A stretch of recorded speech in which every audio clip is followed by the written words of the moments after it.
Meeting to order at 5:30. We need to make a couple, oh, that's not it. We need to make a couple of amendments to the agenda.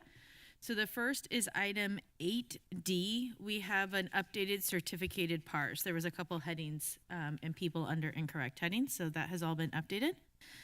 The second is item 8K, the school and college legal services retainer. There's the full agreement. It wasn't in the original packet, so now the full agreement has been provided. We have a copy, and then there is also an updated copy in the back. And third, in item 8V, the required action is being changed from an approval to a ratification. All righty. And let the minutes show that Trustee Nelson is absent tonight. All right, can I get a motion to approve the agenda as amended? So moved. Can I get a second? I'll second. All in favor? Aye. Any opposed? Motion carries 4-0 with one absent. We will now convene a closed session.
We will now convene to open session at 6:03.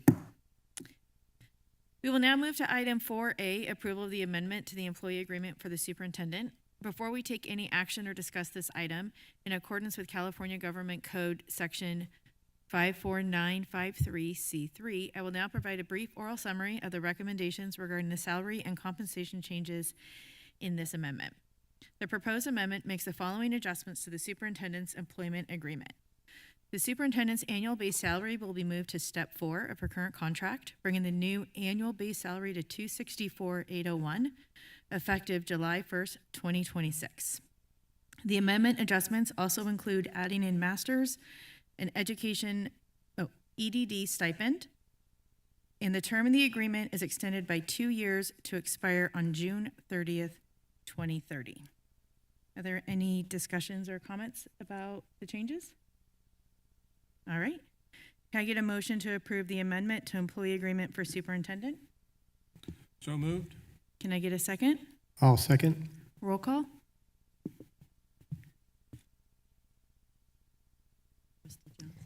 Trustee Wing, Oh, yes. Sorry, I'm last. Backwards. Trustee Martin, Aye. Trustee Brown, Yes. Trustee Johnson. Yes. All right, thank you. Can you please join me in the flag salute?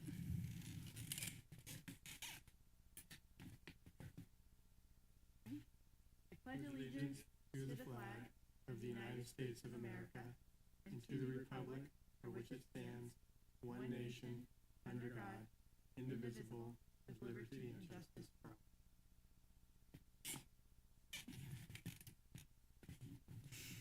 All right, there are no public comments for the evening, so we will move to special recognitions and presentations. I believe we have someone from Credo here to give a presentation. Thanks, Jenny. Hi.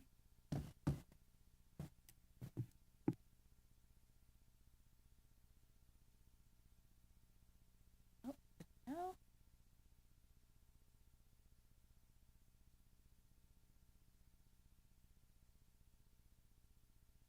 There we go. Good evening, everyone. Trustee, superintendent, staff. My name is Andrea Ackman-Collins. For those of you who I haven't had the opportunity to meet yet, I'm Credo's executive director. And with me tonight is Dr. Jessica Umfris, Credo's director of operations. And we've been asked to come share with you the data behind our LCAP. And so we are bringing with us tonight the mid-cycle report that we prepared in February, highlighting our outcomes from 24-25, which is feeding into our preparations for the coming year, the last cycle of the LCAP, and then I'll be happy to take any questions. So I am going to toggle ahead. You are more than familiar with all of these opening slides. So I'm going to start here as a title page for our dashboard, and I think the first thing I would like to lift up and celebrate is the fact that for the 24-25 school year, Credo was awarded the California Distinguished School Award. So obviously that is something we're very proud of. We earned it first in 2021, and now again for the past year, and I will be happy to share with you what stands behind that. So looking at, actually I want to take another step back. As we were preparing for coming over here this evening, we were landing on some certain points that may not be evident to this group. It's not even evident to all of our community members, but Credo High School, as a college prep public Waldorf high school, is the only public Waldorf high school in the state of California, and one of 5 in the country. And really, you could, in saying that, you could say our continent. There are, most of the Waldorf high schools are in the private sector, so we hold a really important place in being able to diversify our population and make this education accessible. So moving into our performance, we're now culminating year 15 This takes us back 1 year. We've had consistently strong outcomes. As you can see here, for English language arts, our students are performing well above standard as a whole student body, and then specifically with some of our subgroups. So, and when we earned the Distinguished School Award this year, they have a subcategory now, and it was specifically for closing some of the achievement gaps between subgroups and our general student body. As you know, in high school, it's the 11th grade that participates in the CASP testing. So that is, for us, about 100 students. This was about 120 students. Within that, our other subgroups, like our Hispanic Latinx student population, is not reflected in the dashboard because of the raw numbers of students that can't be represented here. Looking at math, we also have done well there. As a group, our socioeconomically disadvantaged students were scoring in the green. And again, we don't have the data for the Hispanic students here. Moving into the LCAP for this coming year, what we did identify when we drill down behind in our own data, we can see some of the discrepancies for our Latinx population, and that is where we're allocating funds for the coming year to provide targeted supports for those students. Science, scoring predominantly in the blue. And then our English learners, again, we have fewer than 11 students who are represented here. Credo's population, our demographics, we now have about 20% of our population is Hispanic, Latinx, and for the first time in the last few years, we have had an increasing number of English learners. So we've been building in programming for and supports for those students. Graduation rate, so in 25, 95% of our students graduated. We just had another very successful graduation class, so I expect that number to increase for the class of 26. Our students are required to, or our standards are A through G, meeting the A through G standards, and we'll talk about that in the college and career readiness in just a moment. Suspension rates, pretty consistent with general trends. We've been holding steady at this rate for the last few years. Well, so going back here, this is a descriptive page, so there's not a whole lot to say here. What factors into the college and career indicator? For us, we are moving the needle on it. Again, our students, the vast majority of our students meet that A through G requirement, and in the last couple of years, we have received a number of CTE grants, so we're building out CTE pathways, which is another way that we will be serving our students. Our emphasis historically has been on college prep, and like many other communities in the county and in the state, we're really broadening our scope now to embrace career pathways. We have a product design and manufacturing pathway, culinary arts, and farm to table pathway. So we're layering these in with elements of our program that are essentially true to Waldorf education, and then build out skills beyond that. We participated in the Path to Purpose program this year through the CTE Foundation and had a tremendous success there. So we're doing a lot with the CTE Foundation, the Golden State Pathways program, and the consortium here in the county to serve our students. Here's more of that data behind it. So the UC-CSU requirement is one of our primary drivers. Our CASP testing, state seal of biliteracy, and in the coming years, we'll be moving the needle there, showing CTE pathway completers. Our demographics, who are our students? Our incoming class for next year's 9th grade is back to 60% of our population coming from prior Waldorf schools, what we consider to be our K-8 feeders. What was Live Oak, now Valley Vista in Petaluma, the 2 Waldorf charter schools in Sebastopol, Novato, Sonoma, Napa. These are all the schools that we're drawing from, but as you can see from this chart, we have families coming from as far away as Cloverdale and Bodega, Valley Ford. Of particular interest to you, I'm sure, is how many are coming from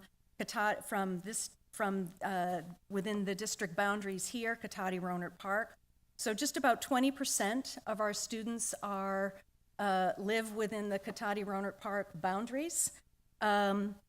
That is, that's 78 students, and when I take a look at what was their enrollment in 8th grade, so were they already out of district, or are they coming from district schools? 1/3, or 26 students, are students that were in CRP schools in 8th grade and then came to Credo. And then the other 2/3 of the in-district students are coming from out-of-district schools towards us. This is another chart, kind of another graphic illustration. So Petaluma, Sebastopol, Santa Rosa, and Cotati-Rohnert Park and Sonoma are our biggest communities coming into Credo. And I'm at the questions point. What questions do you have? Johnson, you have any questions? Yes, thank you for the presentation. So some of the students that didn't grow up in Waldorf, how do they acclimate to Credo? Most of them do quite well. They're coming to us because there's an affinity there, or because they're looking for there's an affinity towards the arts. They know that our program has a lot of arts embedded, music, visual arts, and even performing arts embedded in core curricula, as well as specialized programs for those programs. When it comes to doing the art, the students are encouraged at wherever they're starting from, right? That's central to Waldorf education, is starting with where students are and building the capacities beyond that. So yeah, when 45 to even 50% of our students have come from no prior Waldorf experience, but we're having the strong graduation rates, they're doing quite well. Trustee Brown? What's your student population, freshman through senior? How many students do you have at Credo? We have about 480 students now. 480. 80. 80? 80? 480, yep. Just under Okay. 500 now. Is that distribution equal between roughly freshmen, sophomores, junior, seniors? Mostly. Our rising 12th grade class for next year is a small class, and that was a group that I think was impacted by all the construction that was happening around us when SOMA was building out the homes there. It wasn't a very attractive place to imagine yourself going to high school, so I think that had a big impact on us. But since then, our classes start out around, our cap is 136 for each incoming grade, and we start there. We have wait lists now for 9th and 10th grade, and then there's some attrition up through the grades. So yeah, but we just graduated 120 with this last class a couple So of why weeks a ago. cap? Why a cap of 136? Oh, a number of reasons. One, our facility only allows for so many people. We have a fixed number of classrooms, no more room to expand. So there's a physical cap on physical capacity to our space. And then programmatically, we've learned that our Bell schedule and our master schedule is really nuanced. It fits hand in glove. We have this a program called a form of class known as a main lesson. So these are 8 4-week-long classes that go through the year. The master scheduling of that requires us to really limit our cohorts within a grade to 4 cohorts. So we have 4 cohorts within each grade level of about 34 students. And that serves us programmatically. It works with faculty, FTE, and fits the facilities. Okay. So does the cohort, they go through the classes, all the same classes throughout the whole year? They go through all of their, what we call the main lessons together, and then outside of that, they're off in, different sections of English, world language, music, PE, and so on. So there's lots of room for them to mix and build a bigger community, but then that main lesson format allows them to have a class within the larger school. So, and they stay together for those main lessons all year long and all 4 years. So by the time that cohort is graduating at the end of 4 years, they've really built a nice community, which I think factors in strongly to some of the results that we see with the Youth Truth Survey around the belonging and the community and culture that we have.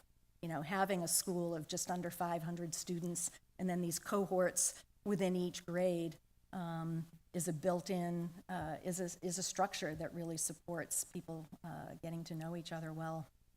I could see students liking that, Yeah. just having that cohort throughout their Yes. high school years. Yeah. My other questions were answered. Thank you. Any other questions?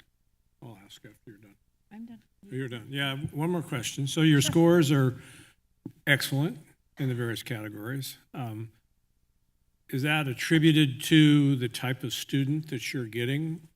What do you attribute that to? I think it's both. We are clearly communicating through our enrollment efforts. We have an open house in the fall. We have shadow days. We have orientation programs for the parents. We are clearly communicating that we're a college prep school. But that doesn't mean that the families are choosing us because we're a college prep school. Many of the families are choosing us because we're a smaller school and a Waldorf school. They like the full program that we have to offer, and I think that the successes are because there is so much enrichment in the program. Students have the opportunity to really experience a broad range of activities. You can be in special education and graduate A through G, and you can even complete a CTE pathway because there's enough time in our Bell schedule to be able to engage in everything that you would want to. Most of the program, I think, is also, it's fair to say, with the exception of elective opportunities for our 11th and 12th grade students, the rest of the program is pretty prescribed. I mean, we have math placements that place students in an appropriate math level, but all of our students are taking 4 years of science, 4 years of math, at least 3 years of world language. So we're cultivating a lot of capacity along the way. So if you've taken 4 years of science, whether you see yourself as a science student or not, and then you take the CAS test, there's a strong body of knowledge in all of our students for what they're being asked to demonstrate their knowledge in. Okay, three more questions. Okay.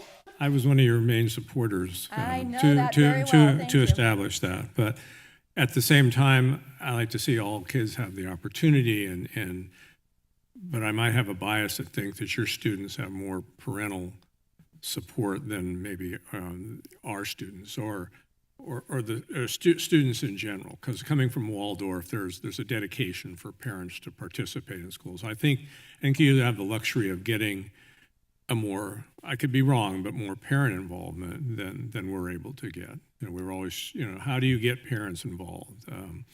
So, and then two, I don't know if your demographic of the economic situation is higher for your students versus ours. And then the third question I have is, in the slides, you showed your graduation rate of about 5% not graduating. So I'm wondering, are those students going on to other things, or I'm just curious as to why that 5% and why you don't have 100% with as my presumption is that all the families are participating. It's a small school environment. And so I'm just curious. We do not have all families participating. Okay. Yeah, I think, yes, we're a charter school. We're a school of choice. We have families who are driving their kids or arranging for, actually, a lot of our students are taking public transportation, the train and the buses. But 40% of our population is unduplicated. So either economically disadvantaged or in special education services. We have how to measure engagement. We have, 12% of our population had IEPs last year, and close to another 20% have 504s. So there's a tremendous amount of need there being expressed. And as I said earlier, not all of our families are coming because it's Waldorf, right? They're coming because we're a small school. We're perceived as safe increasingly. We're seeing families coming to us because they want to know that their child is in a safe environment. And so a small school where they're known creates more of that sense of safety. But that doesn't necessarily translate into a lot of support at home. We still have Okay. maybe not numbers equal or proportional to this district, but still, I think, very significant. What else did you ask there? That's about the 5% non-graduating. Yeah, so again, not everybody's coming at us because we're college prep. So there are students who struggle and decide that they don't want to finish high school. We've had students go on to the adult school in Petaluma and finish there. We've had students drop out. Okay. Yeah.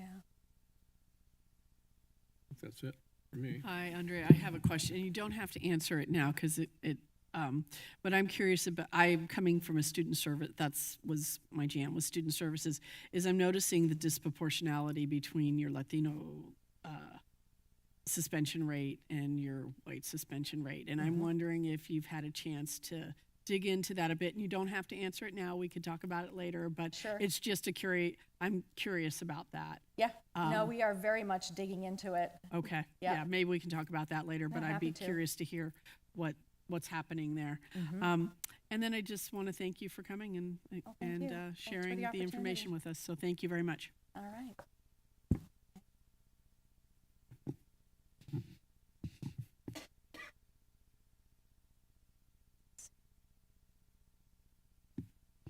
All right. Next, we have reports and communications. Trustee report on activities. Trustee Johnson? No report. Trustee Brown? Pass. Trustee Martin? No report. All right. I actually do have a report, but it was from yesterday. SCO had one of their the annual their trustee, I can't talk. SCO had their board of trustees meeting yesterday. It was really just to give an update. So sometime in August, they will send the bylaws out to each of the superintendents. And then they are asking that the bylaws for this organization is on our September agenda. Each of the school districts that want to participate will either say yes or no, and then those that say yes will be part of the Sonoma County Office of Education Trustee Committee. Our PACER, Carrie Castro, was there and was just giving an update on legislation updates and just the services that she can offer. And she just wanted to remind all of the boards, especially with potential changes coming up in boards, that they are there for training and Brown Act training and governance training, and that CSBA is there to support us. And she actually lives in Sonoma Valley, our PACER for CSBA. And so she said she's happy to come over anytime and meet with us and talk about anything that's going on. So that's really nice. And then they just kind of opened it up to see if there was anything going on in districts that people wanted to talk about.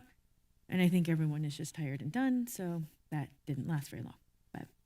But it's going along, and the next step is in September. We will have to decide as a board if we want to be part of it or not. So just want to give you guys that update. All right, superintendent's report. Okay, not a lot to report since the last time we met, but we did, the executive director of HR, Rachel Allen, and our SEIU president, Bryna Wigmore, we were invited to present at a conference, California Labor Management Initiative, and we were very excited to do so. We went to San Diego for a couple of days, and we're able to share all the good work we're doing. We talked about IBB, we talked about our labor management partnership, and that how closely we're all working together and how important it is to invest in those relationships. There were, I think, about I want to say about 40 other districts that were represented there, some national, mostly local, but it was really good to, you don't often reflect on the work you're doing until you have to share it with someone else, and it was just impressive, everything that we've been able to accomplish in the last 3 years, so we were really proud and honored to be able to share that. Other than that, we are continuing to work on some hiring. We still have a few hires left, to positions to fill, but we think we should have those sewn up in a week or so. And I wish everyone a great summer if you're able to take some time off. So thank you. We have no Williams complaints. So next is consent agenda items 8A through AU. Can I get a motion? Is there any discussions? Anything? All right. Can I get a motion to approve items 8A through AU? I'll motion to approve. Can I get a second? I'll second. All in favor? Aye. Any opposed? Motion carries 4-0 with one absent. Next up, personnel services, approval of CSEA salary schedule revision. Yes, I'm Rachel Allen this evening as well. So this is adding, so we have a wellness coordinator position on our salary schedule, and that wellness coordinator is at the high school. We also have a wellness coordinator that's paid through a grant, our community schools grant at John Reed, and the job is just slightly different.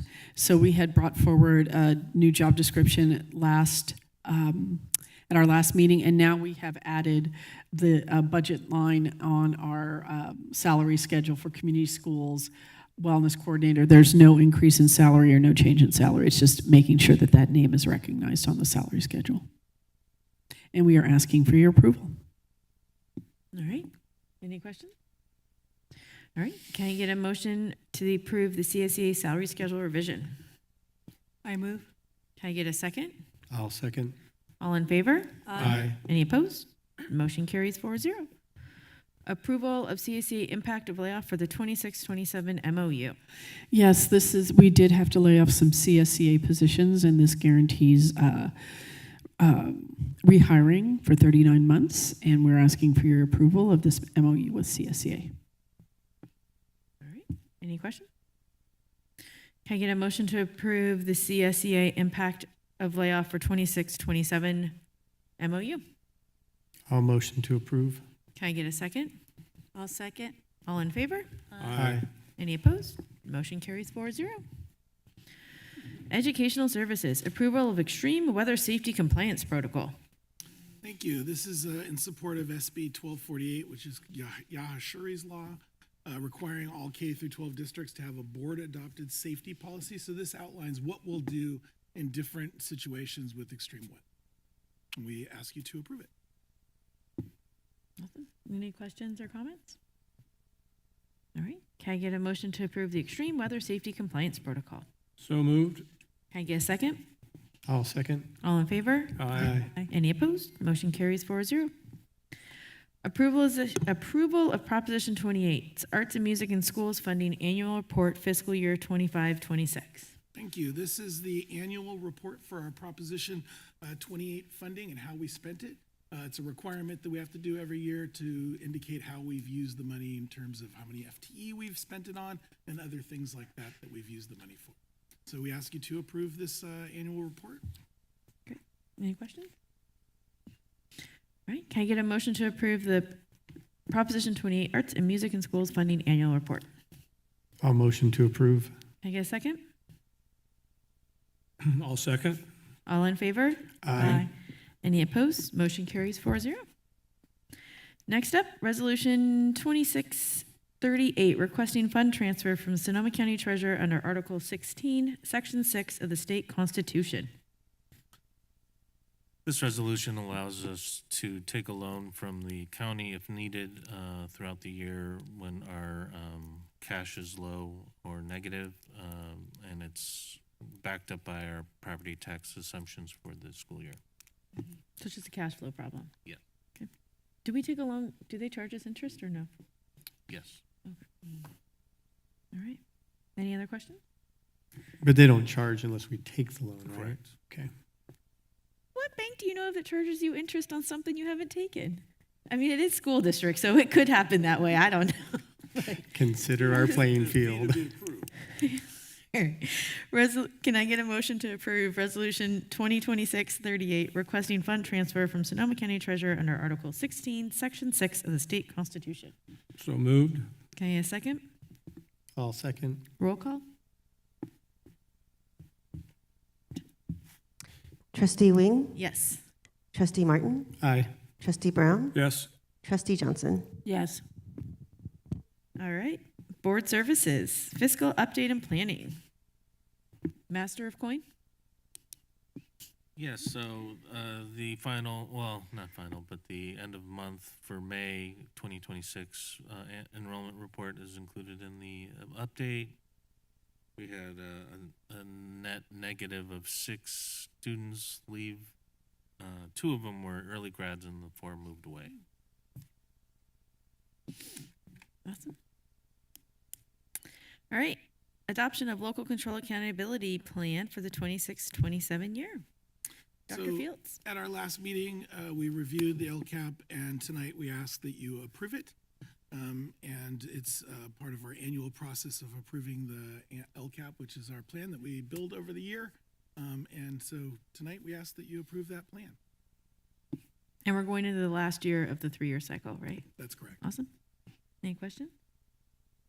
All right. Can I get a motion to approve the Local Control Accountability Plan for the 26-27 year? I'll motion to approve. Can I get a second? I'll second. All in favor? Aye. Any opposed? Motion carries 4-0. Adoption of the 26-27 budget. Similarly, the adopted budget was presented at the last meeting. We're looking for an approval at this meeting. If there are any questions, I can answer. There will be some, this was a point in time, of course, and there have been some, we've noticed that there's some changes that will be made, and if they're significant, I'll bring back a 45-day budget after the state budget is adopted in July, or we wait until December if it's not so significant, but we'll make that decision when the time comes. Any questions about the budget? Yeah, is the solar in this budget? Okay. Can I get a motion to approve the adoption of the 26-27 budget? So moved. Can I get a second? A second. All in favor? Aye. Any opposed? Motion carries 4-0. Proposal from Service Employees International Union, SEIU, for the proposed contract revisions for contract bargaining 2026. So I believe the first one is them sunshining us, and the second one is us sunshining back. Exactly, thank you so much. Awesome. No? Yes, we are, it's a reciprocal sunshine.